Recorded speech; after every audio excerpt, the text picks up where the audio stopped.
ஆசிரியர்: அனைவரும் தயாரா? இன்னைக்கு நம்முடைய ஓட்டப்பந்தயம் நடக்கப் போகுது. ரவி: ஐயோ, நான் முடியாது. எல்லோரும் என்னை விட வேகமா ஓடுவாங்க. சுரேஷ்: நண்பர், ஏன் அப்படி சொல்றே ரவி? நீயும் முயற்சி செய். வெற்றி யாருக்காவது கிடைக்கலாம், ஆனால் தைரியம் எல்லாரும் காட்டலாம். ரவி சுவாசம் சிரமத்துடன்: முடியல, நான் விழுந்துட்டேன். ஆசிரியர் அருகில் வந்து: ரவி, விழுந்துட்டா என்ன?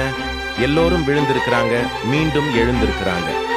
வெற்றி என்பது நிறைவு கேடயம் கிடையாது, மீண்டும் எழும் தைரியம்தான்.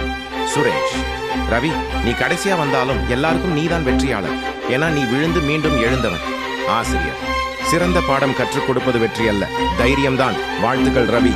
விளக்கம்: வாழ்க்கையில் எல்லாம் நாம் சில நேரங்களில் விழலாம், தோல்வி அடையலாம். ஆனால் ஒவ்வொரு முறையும் எழுந்து நிற்பதே நம்மை வெற்றியாளனாக மாற்றும். வெற்றி ஒரு முடிவு இல்லை, அது ஒவ்வொரு முயற்சியிலும் உள்ள தைரியம்.